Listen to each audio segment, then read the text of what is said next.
Good morning India में आपका स्वागत है। मैं हूं शारिक खान। आज लखनऊ में किसान महापंचायत करने जा रहे हैं। कृषि कानूनों की वापसी के ऐलान के बावजूद किसानों ने पहले से तय कार्यक्रम रद्द न करने का फैसला किया। महापंचायत में एमएसपी पर कानून और गृह राज्य मंत्री की बर्खास्तगी ही अहम मुद्दा होगा। संयुक्त किसान मोर्चा ने पहले ही ऐलान कर दिया है कि कानून वापसी के ऐलान के बावजूद उनका आंदोलन जारी रहेगा। महापंचायत के लिए यूपी, हरियाणा और पंजाब से बड़ी तादाद में किसानों के पहुंचने की संभावना है।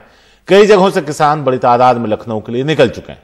किसानों ने अपनी दूसरी मांगों को लेकर पीएम मोदी को एक खुली चिट्ठी लिखी है, जिसमें एमएसपी की गारंटी, बिजली अधिनियम विधेयक का ड्राफ्ट वापस लेने, मृतक किसानों के परिवारों को मुआवजा, लखीमपुर खीरी कांड के लिए गृह राज्य मंत्री अजय मिश्रा की बर्खास्तगी की मांग शामिल है। 3 बिल पे इन्होंने अब बात करी। अभी एमएसपी का सवाल रह गया। उसके साथ ही जो 1 साल से घटनाक्रम हुए हैं वो भी इसके साथ फिर जुड़े हैं। यहाँ पे बहुत पर्चे दर्ज हुए, केस बहुत हुए। लखीमपुर खीरी की घटना हुई, एमएसपी को गारंटी कानून बनाए, ये इसी आंदोलन का हिस्सा है। भुगतान के मामले हैं, जैसे यहाँ गन्ने का एमएसपी का सवाल है, वो सदन की जरूरत ही नहीं उसमें, तो उनको लागू करें और सरकार बैठ के बातचीत करे। बहुत मामले मुकदमे हैं, वो सदन में नहीं आएंगे। मुकदमे पर स्पष्टीकरण थे। जो 750 किसान शहीद हुए हैं उनके मुआवजे की बात है, वो सदन में नहीं है। झूठ बोलने में नंबर 1 पे है ये सब सरकारें। इनको गोल्ड मेडल देना चाहिए। अगर कभी गोल्ड मेडल देने का बात आएगी कि झूठ बोलने में किसको गोल्ड मेडल देना चाहिए, तो जो मोदी सरकार है ये, तो इनको बिल्कुल अवार्ड मिलना चाहिए। इनको एक दिन बिल्कुल योगी सरकार जी को आएगा, क्योंकि उन्हीं की भाषा योगी जी बोल रहे हैं। भाई 14 दिन का गन्ना एक्ट में प्रावधान है भुगतान का, और भुगतान हुआ नहीं, कह रहे कि जी हमने अब सबसे ज्यादा भुगतान कर दिया। भाई जो गन्ना एक्ट कहता है आप उसके तहत तो करोगे। कह रहे जी हमने भुगतान कर दिया, सबसे ज्यादा भुगतान कर दिया, तो झूठ बोलने में माहिर हैं, तो जब भी तो कह रहे हैं। तो संयुक्त किसान मोर्चा के रविवार की बैठक में तय हुआ कि पीएम मोदी को सभी मांगों को लेकर एक खत लिखा जाए। एमएसपी पर कानून किसानों की बड़ी मांग है और उसे पूरा किए बिना वो आंदोलन खत्म करने को तैयार नहीं है। रविवार सुबह सिंघू बॉर्डर पर पहले गुरु पर्व से जुड़ी कीर्तन यात्रा निकाली गई। सैकड़ों किसानों ने इसमें हिस्सा लिया। इसके बाद सुबह करीब 11 बजे संयुक्त किसान मोर्चा की बैठक शुरू हुई, जो करीब 2.5 घंटे चली। बैठक के बाद किसान नेताओं ने कहा कि प्रधानमंत्री ने 3 कृषि कानूनों को वापस लेने की बात कही है, उसका हम स्वागत करते हैं, लेकिन न्यूनतम समर्थन मूल्य की गारंटी का मुद्दा अभी बाकी है, जो किसानों के लिए काफी अहम है। किसान मोर्चा प्रधानमंत्री से इस मसले पर कानून बनाने की मांग करेगा। प्राइम मिनिस्टर को एक लेटर लिख रहे हैं। ये लेटर जाएगा, ये एक किस्म से इस बात के लिए हम लोगों का जेस्चर है कि आइए अब टेबल पे बैठे। आपने एक कॉन्फिडेंस मेजर लिया है और बात आगे बढ़ी है, तो आइए एक टेबल पे बैठते हैं, ताकि जो एक सौहार्दपूर्ण वातावरण में इस बात को आगे बढ़ाया जा सकता हो। क्योंकि प्राइम मिनिस्टर की स्पीच में एमएसपी की व्यापकता और ट्रांसपेरेंसी के ऊपर उन्होंने कहा था कि कमेटी बनाएंगे। अब इस कमेटी की बनतर क्या होगी, टर्म ऑफ रेफरेंसेस क्या होंगे, ये सारे सवाल हैं जो अभी नेगोशिएशन में बाकी हैं। किसान नेताओं की ये भी मांग है कि पिछले 1 साल के आंदोलन के दौरान जितने किसानों की मौत हुई, सरकार उनके परिवार को मुआवजा दे। आंदोलन के दौरान किसानों के खिलाफ दर्ज मुकदमे वापस हों और बिजली बिल माफ हों। मोर्चा अपनी इन सभी मांगों को लेकर प्रधानमंत्री को एक पत्र लिखेगा। अगर प्रधानमंत्री जी सच में 2022 में किसानों की आमदनी दोगुनी करना चाहते हैं, सिर्फ 40 दिन बचे हैं, तो एमएसपी से बड़ा कोई रामबाण सरकार के पास नहीं है। ये किसानों की तरफ से उनको सुझाव है। जल्द से जल्द एमएसपी का फार्मूला लागू करके किसानों को लाभ देने का काम करे। अगर एमएसपी का कानून बनता है तो पूरे देश के किसान को, हर किसान को प्रति एकड़ 25 से 30 हजार सालाना लाभ होना निश्चित है। किसानों ने फैसला किया है कि फिलहाल उनके पहले से तय सभी कार्यक्रम जारी रहेंगे। दिल्ली की सीमाओं पर किसानों के आंदोलन को 26 नवंबर को 1 साल पूरा हो जाएगा। उस दिन बड़ी संख्या में किसान फिर से दिल्ली की सीमाओं पर पहुंचेंगे। उसके बाद 27 नवंबर को संयुक्त किसान मोर्चा की अहम बैठक होगी, जिसमें आगे की रणनीति तय होगी। इस बीच 24 नवंबर को मोदी सरकार कैबिनेट बैठक में नए कृषि बिल को वापस लेने का औपचारिक फैसला करेगी और 29 नवंबर को संसद के शीतकालीन सत्र में इन कानूनों को वापस लेने की प्रक्रिया पूरी की जाएगी। नए कृषि कानूनों के अलावा एमएसपी भी किसानों के लिए एक बड़ा मुद्दा है। अब देखना होगा कि आगे आने वाले दिनों में किसानों और सरकार के बीच ये सब मुद्दे कैसे सुलझते हैं, लेकिन तब तक के लिए किसान दिल्ली की सीमाओं पर ही बैठे हैं। सिंघू बॉर्डर से कैमरामैन गौरी प्रसाद के साथ मैं मुकेश सिंह, एनडीटीवी इंडिया। पंजाब के पूर्व मुख्यमंत्री कैप्टन अमरिंदर सिंह ने ऐलान किया कि वो पटियाला से ही विधानसभा चुनाव लड़ेंगे। कैप्टन ने कहा कि पटियाला से उनका 400 सालों का रिश्ता है और सिद्धू की वजह से वो इसे छोड़ नहीं सकते। ये बात इसलिए अहम है क्योंकि कैप्टन ने पहले कहा था कि वो किसी भी सूरत में सिद्धू को नहीं जीतने देंगे। वो जहां से चुनाव लड़ेंगे उसके खिलाफ अमरिंदर ने चुनाव लड़ने का ऐलान किया था।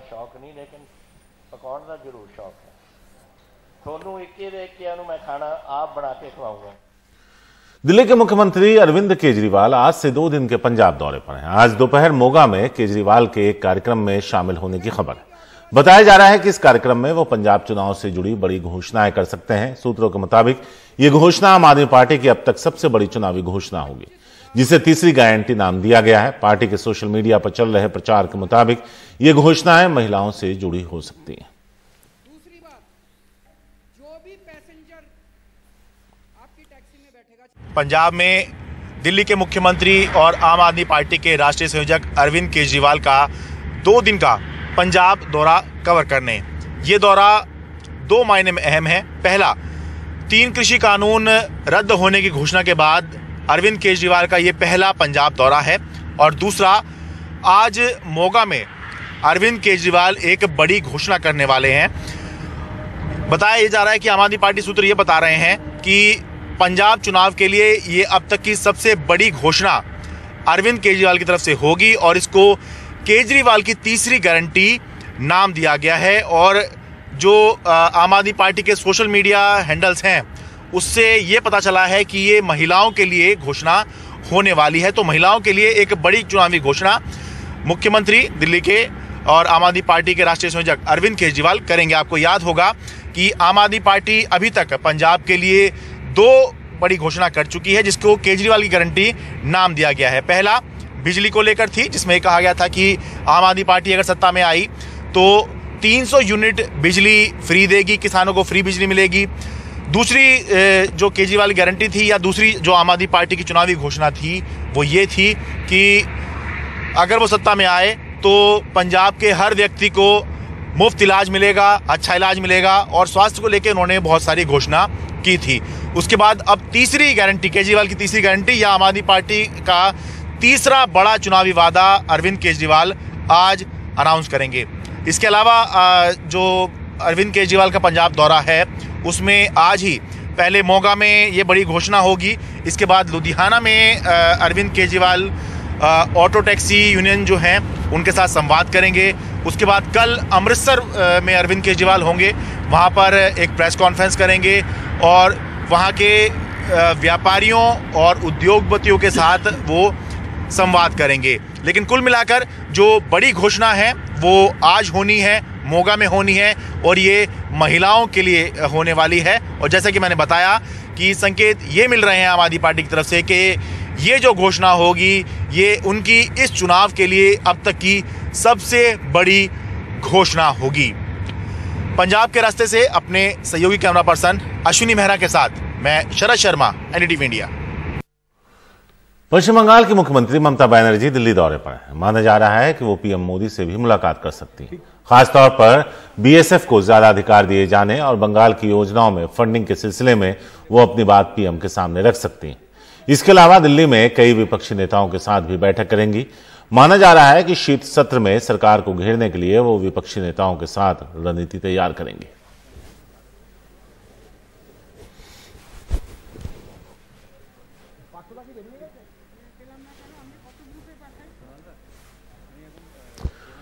बैठकों के लंबे दौर और तमाम अटकलों के बाद आखिरकार राजस्थान में गहलोत मंत्रिमंडल का विस्तार हो गया। 11 नए कैबिनेट और 4 नए राज्य मंत्री ने शपथ ली। सचिन पायलट के समर्थक भी मंत्री बनाए गए। मंत्रिमंडल के इस विस्तार के जरिए गहलोत और पायलट खेमे के बीच संतुलन साधने की कोशिश की गई है। दोनों खेमों के बीच लंबे वक्त से रस्साकशी चल रही थी। जयपुर से उमाशंकर सिंह की यह रिपोर्ट। जयपुर में राजभवन में आयोजित समारोह में एक एक कर 15 मंत्रियों ने शपथ ली। राजस्थान में मुख्यमंत्री अशोक गहलोत के 30 सदस्यीय मंत्रिमंडल का ये आधा हिस्सा है। रविवार को मंत्री पद की शपथ लेने वालों में 4 अनुसूचित जाति, 3 महिला और 1 अल्पसंख्यक विधायक शामिल हैं। 3 का दर्जा राज्य मंत्री से बढ़ाकर कैबिनेट मंत्री का कर दिया गया। जिन 12 नए मंत्रियों ने शपथ ली, उनमें से 5 सचिन पायलट खेमे के हैं। अपने समर्थकों को सरकार में भागीदार बनाने के लिए लंबी जद्दोजहद करने वाले सचिन पायलट अब पुरानी बातों को भुला देना चाहते हैं। अब जिस तरह से बात आई है, क्या आपको लगता है कि जो आपको चाहिए था वो मिल गया है या अभी भी कोई कसर बाकी है? देखिए, अफवाह उड़ाने में लोग क्या बात करते हैं उसको मैं बहुत ज़्यादा गंभीरता से नहीं लेता हूँ। मुद्दा ये है कि हम लोगों ने कुछ पॉइंट्स इश्यूज रेज किए थे, उसका संज्ञान पार्टी ने लिया और आने वाले समय में हम लोग कैसे चुनाव दोबारा जीतें, क्योंकि हमेशा राजस्थान में 5 साल कांग्रेस, 5 साल बीजेपी, पिछले 30 साल से चल रहा है। उस परिपाटी को तोड़ने के लिए ज़रूरी है कि हम लोग कुछ अलग करें, उस वर्ग को जोड़ें जो हमसे अपेक्षा रखता है, गरीब है, दलित है, आदिवासी है, पिछड़ा है, महिला है, नौजवान है, उन लोगों की भागीदारी सुनिश्चित करें। और मुझे लगता है कि अब जो नया मंत्रिमंडल बना है उसमें समुचित रिप्रेजेंटेशन मिला है। पिछले साल जुलाई अगस्त में गहलोत से नाराजगी इतनी बढ़ी थी कि सचिन समेत उनके तमाम समर्थकों ने सरकार और संगठन के सभी पदों से इस्तीफा दे दिया था। हाईकमान के दखल के बाद करीब 1.25 साल बाद सचिन समर्थकों की सरकार में वापसी हुई है। इसके लिए सचिन जहां कांग्रेस हाईकमान का शुक्रिया अदा कर रहे हैं, वहीं मुख्यमंत्री गहलोत भी खुश नजर आ रहे हैं। ये पूरी कैबिनेट बनी है नई, एक प्रकार से जो 15 लोग नए लिए गए, उसके बाद में पूरा मैं समझता हूँ कि SC, ST, OBC, माइनॉरिटी सबको प्रयास किया गया रिफंड देने का। और अगली बार वापस सरकार कांग्रेस की बने, ये जो जनता में भावना पैदा हुई इस बार, उस भावना को, उन अपेक्षाओं पे हम खड़े उतरेंगे और अगली बार सरकार बनाने में हम लोग अब कार्यकर्ताओं कामयाब होंगे। किसी निर्दलीय को मंत्री पद नहीं मिला है। बसपा के जो 6 विधायक कांग्रेस में शामिल हुए थे, उनमें से 1 को मंत्री बनाया गया है। इस फेरबदल में अपने हिस्से कुछ न आने से भी कई विधायक नाराज हैं। अब निगमों और बोर्ड आदि में नियुक्ति के जरिए उनको संतुष्ट करने की कोशिश होगी। अब आगे आने वाले समय में देखना है कि किस तरीके से जो शक्ति संतुलन किया गया है वो आगे कैसे आगे बढ़ता है। पहले जब एक आरोप लगाया गया था कि जो सचिन समर्थक मंत्री हैं उनको काम नहीं करने दिया जाता, क्या इस तरह के आरोप आगे लगते हैं, या अब इस समझौता वार्ता के बाद और इस मंत्रिमंडल विस्तार के बाद कांग्रेस की अंदरूनी लड़ाई जड़ से खत्म हो जाती है, ये देखने की बात होगी। क्योंकि 2023 में चुनाव है, पार्टी एकजुट होकर लड़ने की बात कर रही है, 2024 की तैयारी की भी बात कर रही है, लेकिन अब सारा दारोमदार इन दोनों खेमों पर है कि कैसे आपस में एक सामंजस्य बिठाकर आगे बढ़ते हैं या फिर किसी तरह की खींचतान लेकर सामने आते हैं। जयपुर से उमाशंकर सिंह, NDTV इंडिया।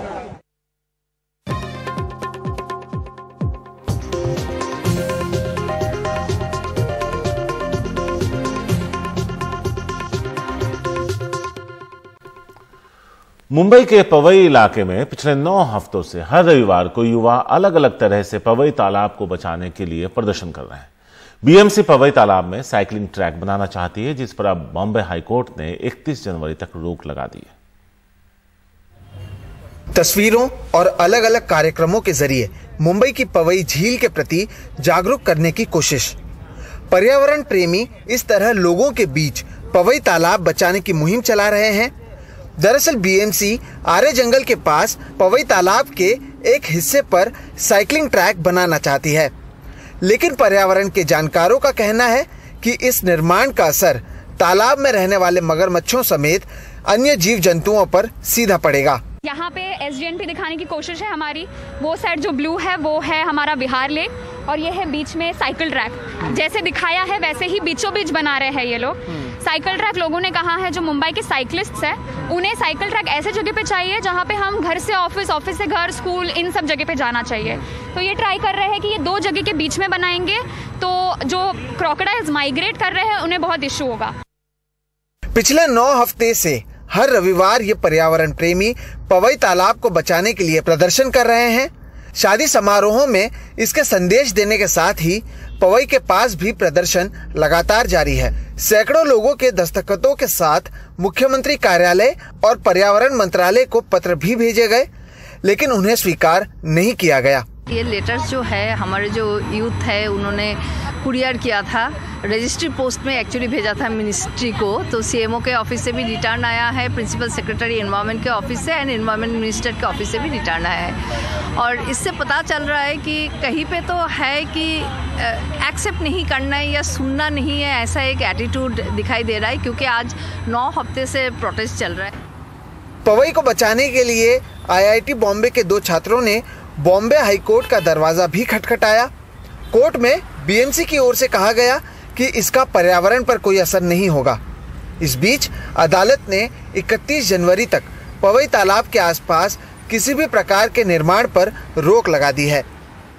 पवई तालाब को बचाने के मुहिम से आर्य बचाओ आंदोलन के लोग भी जुड़े हुए हैं, लेकिन एक बड़ा अंतर यह है कि उस समय शिवसेना आर्य में पेड़ों को बचाने के पक्ष में थी, लेकिन यहाँ पर जो BMC में सत्ता में बैठी शिवसेना है वही इस पवई तालाब में साइकिलिंग ट्रैक बनाना चाहती है। ऐसे में खुद को पर्यावरण प्रेमी बताने की कोशिश करने वाली शिवसेना इस मुद्दे में आगे क्या कुछ करती है, ये देखना अहम होगा। मुंबई से कैमरा पर्सन अशोक महाडिक के साथ सोहित मिश्रा, NDTV इंडिया।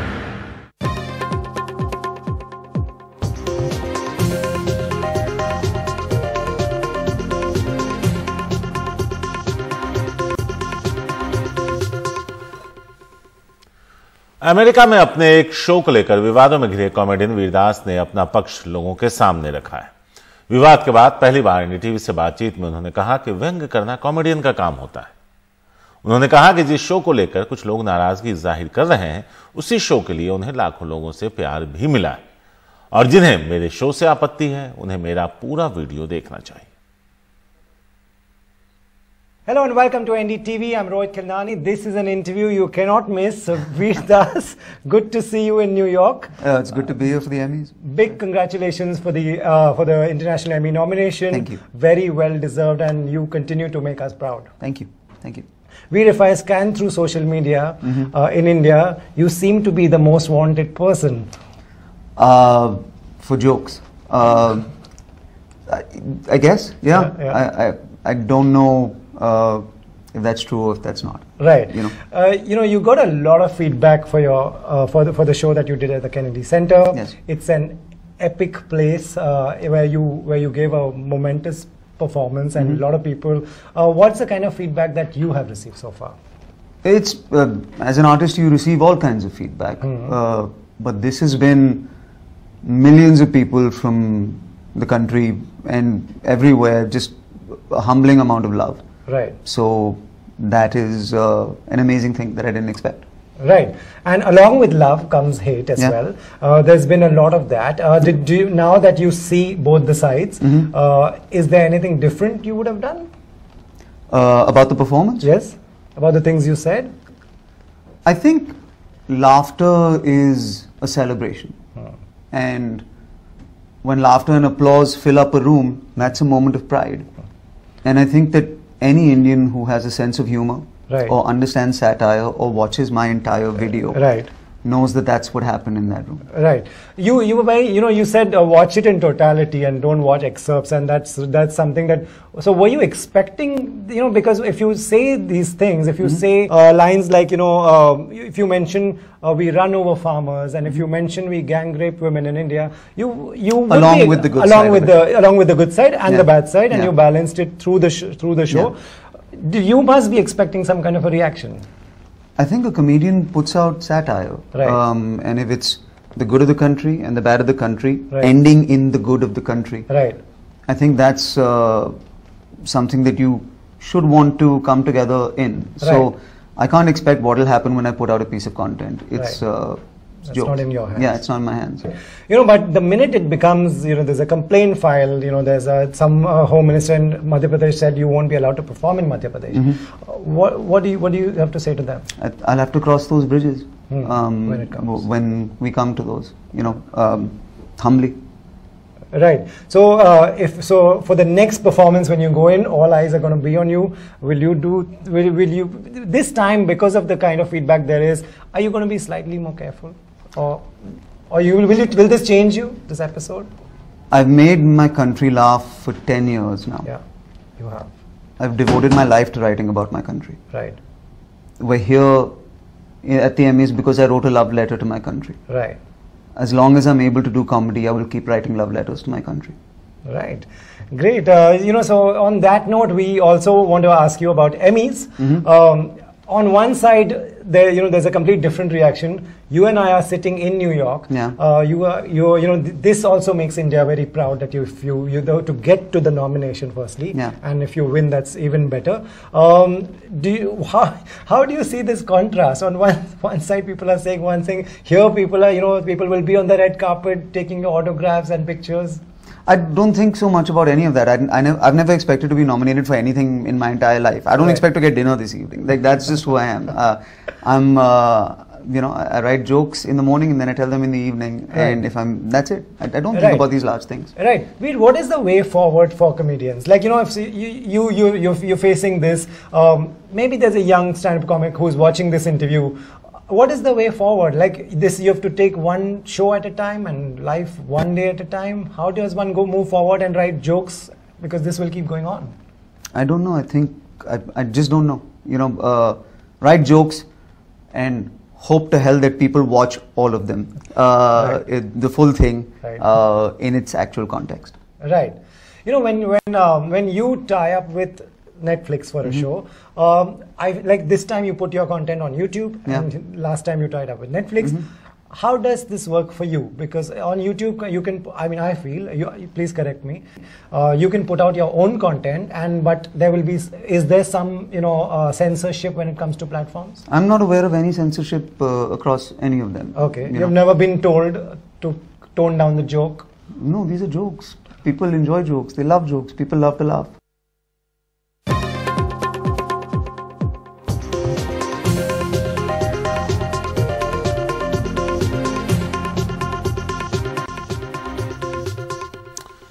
रक्षा के क्षेत्र में आत्मनिर्भरता की दिशा में एक और अहम कदम, मिसाइल डिस्ट्रॉयर INS विशाखापत्तनम को रविवार को भारतीय नौसेना में शामिल कर लिया गया। स्टेल्थ टेक्निक से लैस ये युद्धपोत ब्रह्मोस और बराक जैसे घातक मिसाइलों से लैस है। खास बात यह है कि इसमें 75% उपकरण स्वदेशी हैं।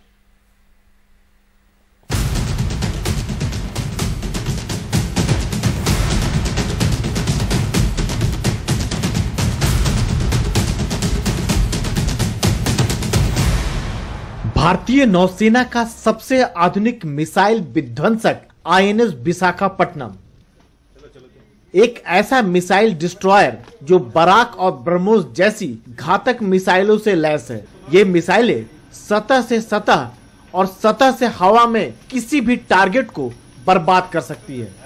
ये मिसाइल डिस्ट्रॉयर खास तरह की स्टेल्थ तकनीक से लैस है, जिससे ये आसानी से दुश्मन की रडार की पकड़ में नहीं आता। इसमें 4 पावरफुल गैस टरबाइन लगी है।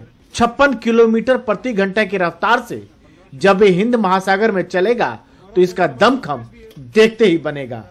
रक्षा मंत्री ने इसे नौसेना में शामिल करते वक्त बिना नाम लिए चीन को चेतावनी भरा संदेश भी दिया। कुछ नेशंस ऐसे हैं, नेशंस क्या हैं, मैं उन्हें इररेस्पॉन्सिबल नेशन कहना चाहूंगा, जो अपने नए पार्टीजन इंटरेस्ट के लिए हेगेमोनिक टेंडेंसी से इन इंटरनेशनल लॉज की आए दिन नई नई अनुचित व्याख्याएं करते रहते हैं। यह कैरियर हमारी रीच इंडियन ओशन से बढ़ाकर पैसिफिक और अटलांटिक ओशन तक कर देगा। INS विक्रांत की कमीशनिंग न केवल नेवी के लिए बल्कि इंडियन डिफेंस हिस्ट्री में भी एक गोल्डन मोमेंट होगा। 163 मीटर लंबा INS विशाखापट्टनम 17 मीटर चौड़ा है। वजन है 7400 टन। यह युद्धपोत एक साथ कई मिशन को अंजाम दे सकता है। इसमें अत्याधुनिक सेंसर लगे हैं। परमाणु या रासायनिक हमलों का जवाब देने में यह सक्षम है। खास बात यह है कि इसमें 75% उपकरण या हथियार स्वदेशी हैं। नौसेना के सामने खड़ी चुनौतियों का जवाब देने के लिए ये पूरी तरह तैयार है।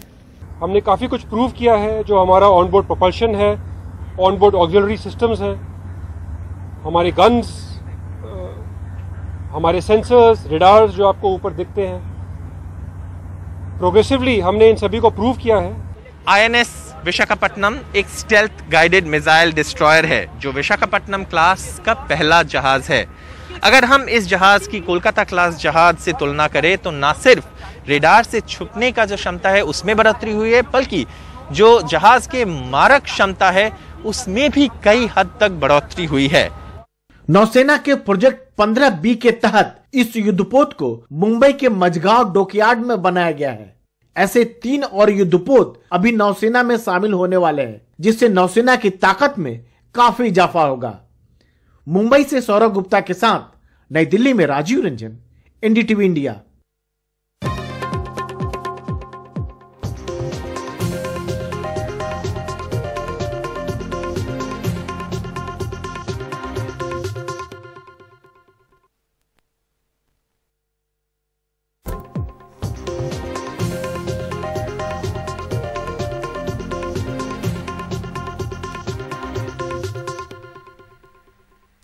नमस्कार, गुड मॉर्निंग इंडिया में आपका स्वागत है। मैं हूं अदिति राजपूत। किसानों की बात करते हैं। जो कृषि कानून वापस तो हो गए, लेकिन फिलहाल उन्होंने अपना आंदोलन वापस नहीं लिया है। लखनऊ में आज किसान महापंचायत कर रहे हैं। कृषि कानूनों की वापसी के ऐलान के बावजूद किसानों ने यह तय किया है कि पहले से जो कार्यक्रम तय थे वो रद्द नहीं किए जाएंगे और महापंचायत में MSP पर कानून और गृह राज्य मंत्री की बर्खास्तगी ही अहम मुद्दा होने जा रहा है। संयुक्त किसान मोर्चा पहले ही ये ऐलान कर चुका है कि कानून वापसी के ऐलान के बावजूद उनका ये आंदोलन फिलहाल जारी रहेगा जब तक कि संसद में ये जो कृषि कानून है ये वापस नहीं हो जाते। महापंचायत के लिए उत्तर प्रदेश, हरियाणा और पंजाब से बड़ी संख्या में किसानों के पहुंचने का सिलसिला शुरू हो गया है। कई जगहों से किसान लखनऊ के लिए निकल चुके हैं। किसानों ने अपनी दूसरी मांगों को लेकर प्रधानमंत्री मोदी को एक खुली चिट्ठी भी लिखी, जिसमें MSP की गारंटी, बिजली अधिनियम विधेयक का ड्राफ्ट वापस लेने, मृतक किसानों के परिवारों को मुआवजा, लखीमपुर खीरी कांड के लिए गृह राज्य मंत्री अजय मिश्रा टेनी की बर्खास्तगी की मांग अहम है। 3 बिल पे इन्होंने अब बात करी, अभी MSP का सवाल रह गया। उसके साथ ही जो 1 साल से घटनाक्रम हुए हैं वो भी इसके साथ फिर जुड़े हैं। यहाँ पे बहुत पर्चे दर्ज हुए, केस बहुत हुए।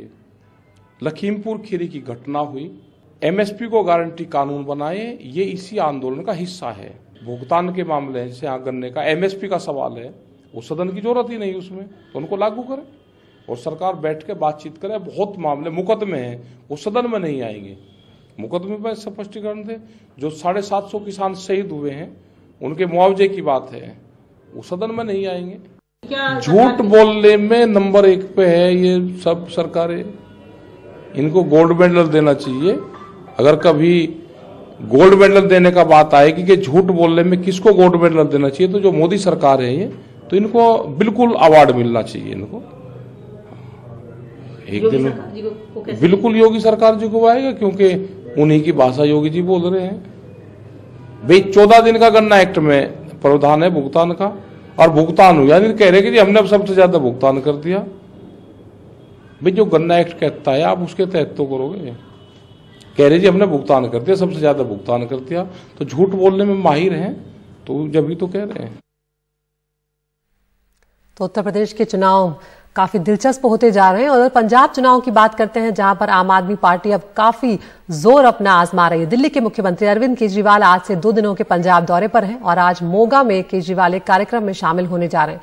बताया जा रहा है कि इस कार्यक्रम में वो पंजाब चुनाव से जुड़ी बड़ी घोषणा कर सकते हैं और सूत्रों के मुताबिक ये घोषणा आम आदमी पार्टी की अब तक का उनका सबसे बड़ा ऐलान होगा, जिसे तीसरी गारंटी का नाम दिया गया है। और पार्टी के सोशल मीडिया पर चल रहे प्रचार के मुताबिक ये घोषणाएं महिलाओं से जुड़ी हो सकती है।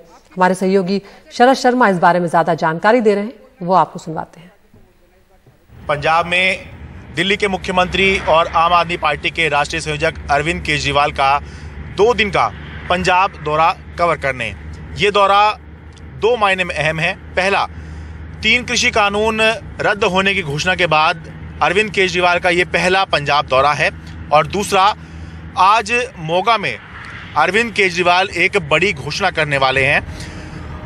बताया जा रहा है कि आम आदमी पार्टी सूत्र ये बता रहे हैं कि पंजाब चुनाव के लिए ये अब तक की सबसे बड़ी घोषणा अरविंद केजरीवाल की तरफ से होगी और इसको केजरीवाल की तीसरी गारंटी नाम दिया गया है। और जो आम आदमी पार्टी के सोशल मीडिया हैंडल्स हैं उससे ये पता चला है कि ये महिलाओं के लिए घोषणा होने वाली है। तो महिलाओं के लिए एक बड़ी चुनावी घोषणा मुख्यमंत्री दिल्ली के और आम आदमी पार्टी के राष्ट्रीय संयोजक अरविंद केजरीवाल करेंगे। आपको याद होगा कि आम आदमी पार्टी अभी तक पंजाब के लिए 2 बड़ी घोषणा कर चुकी है जिसको केजरीवाल की गारंटी नाम दिया गया है। पहला बिजली को लेकर थी जिसमें कहा गया था कि आम आदमी पार्टी अगर सत्ता में आई तो 300 यूनिट बिजली फ्री देगी, किसानों को फ्री बिजली मिलेगी।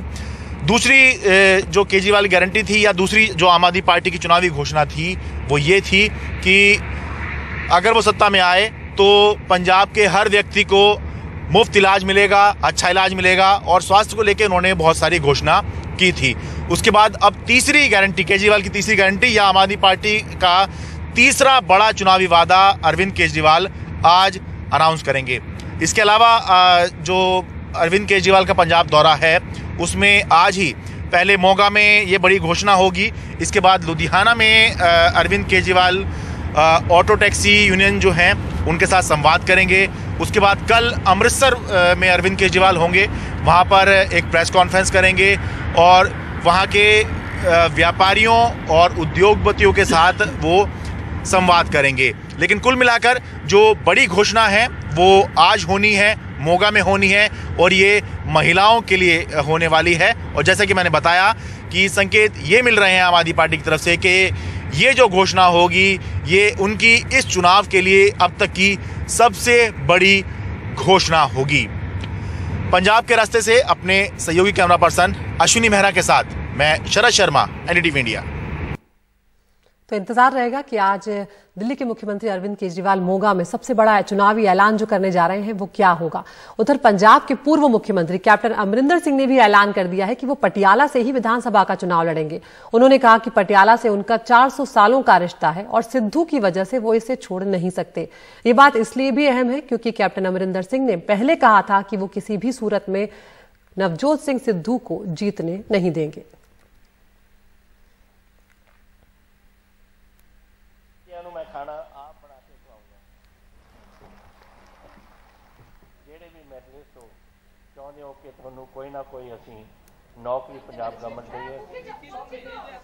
और अब बात करते हैं पश्चिम बंगाल की अभिनेत्री से। तृणमूल युवा कांग्रेस की प्रमुख बनी सायानी घोष को अगरतला पुलिस ने गिरफ्तार कर लिया है।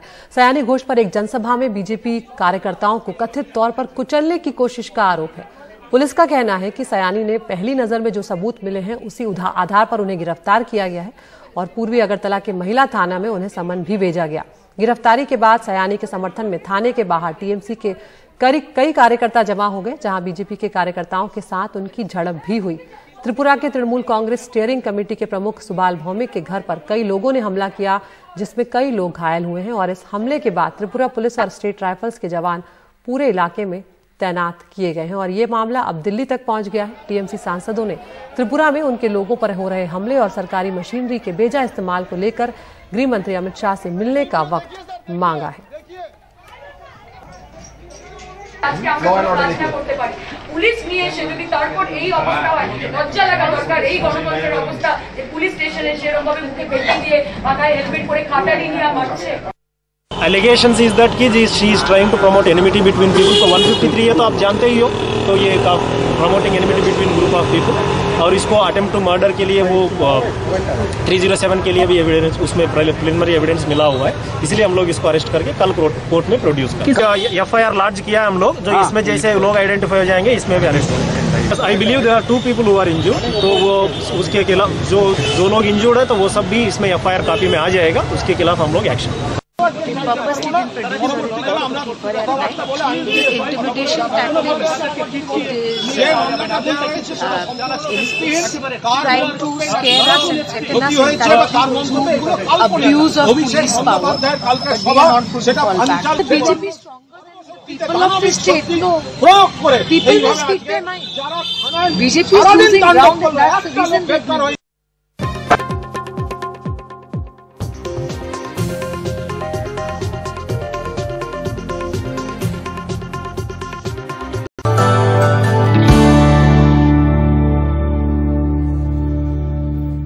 और देश प्रदेश में बात करते हैं आंध्र प्रदेश की, जहां पर लगातार चौथे दिन सैकड़ों बाढ़ प्रभावित गांव मुख्य मार्गों से कटे हुए हैं। कई रिहायशी इलाके पानी में डूबे हुए हैं और भारी बारिश से जलाशय और बांध भरे हुए हैं।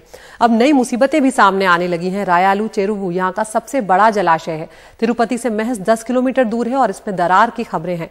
इससे पानी रिसने लगा है और इसे देखते हुए अब निचले इलाकों में रहने वाले हजारों ग्रामीणों को सुरक्षित स्थानों पर पहुंचाने का सिलसिला शुरू कर दिया गया है। उमा सुधीर की ये रिपोर्ट।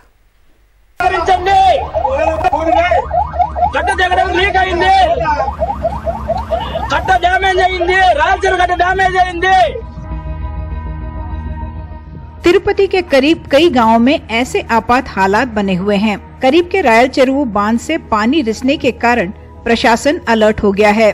अगर बांध टूटा तो निचले इलाकों में बाढ़ आ जाएगी। तिरुपति के रामचंद्रपुरम का ये बांध काफी पुराना और सबसे बड़ा है।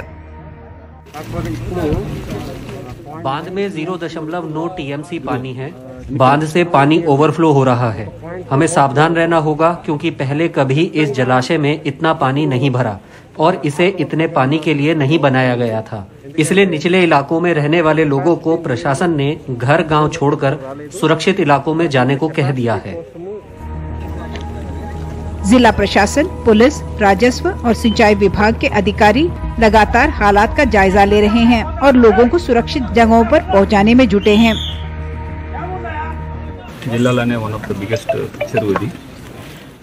ये जिले का बड़ा जलाशय है और काफी पुराना है।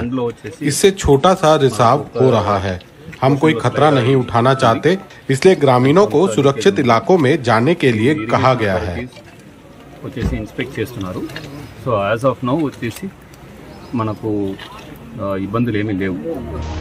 आंध्र प्रदेश के रायलसीमा इलाकों में तिरुपति और अन्य जगहों पर लगातार चौथे दिन बाढ़ का पानी बढ़ा हुआ है। कई रिहायशी इलाके पानी में डूबे हैं। हालांकि फिलहाल बारिश से कुछ राहत मिली है, लेकिन अब चिंता बांधों में जरूरत से ज्यादा पानी भरने से है। रायल चेरुवु के बांध के टूटने की आशंका सबसे ज्यादा है। तिरुपति से ब्यूरो रिपोर्ट के साथ उमा सुधीर, एनडीटीवी इंडिया के लिए। और अब वक्त हो गया है टॉप 5 का। रोज हम आपको 5 खबरें दिखाते हैं, आप चुन सकते हैं अपनी पसंद की खबर। तो पहली खबर है लखनऊ से, जहां पर आज किसानों की महापंचायत हो रही है। एमएसपी की गारंटी और गृह राज्य मंत्री अजय मिश्रा टेनी की जो बर्खास्तगी है वो ही मुख्य मांगे रहने वाली है। दूसरी खबर दिल्ली से, जहां पर प्रदूषण पर काबू पाने के लिए स्कूल और दफ्तरों को बंद किया गया है। दफ्तरों में वर्क फ्रॉम होम दिया गया है और ट्रकों पर भी बैन लगाया गया है। तीसरी खबर बीजेपी टीएमसी के बीच त्रिपुरा में जमकर तकरार हुई है और अब टीएमसी ने गृह मंत्री अमित शाह से मिलने का वक्त मांगा है। और चौथी खबर मिशन पंजाब पर है। दिल्ली के मुख्यमंत्री अरविंद केजरीवाल कई बड़े ऐलान आज वो करेंगे। और पांचवी खबर आंध्र प्रदेश से, जहां पर डैम में दरार आ गई है और बाढ़ का खतरा मंडराने लगा है। तो आज आप हमारे YouTube चैनल पर जाएं, इन 5 खबरों में से अपनी पसंद की खबर चुनें। उस खबर को हम आपको विस्तार से एनडीटीवी इंडिया और उसके YouTube चैनल पर दिखाएंगे।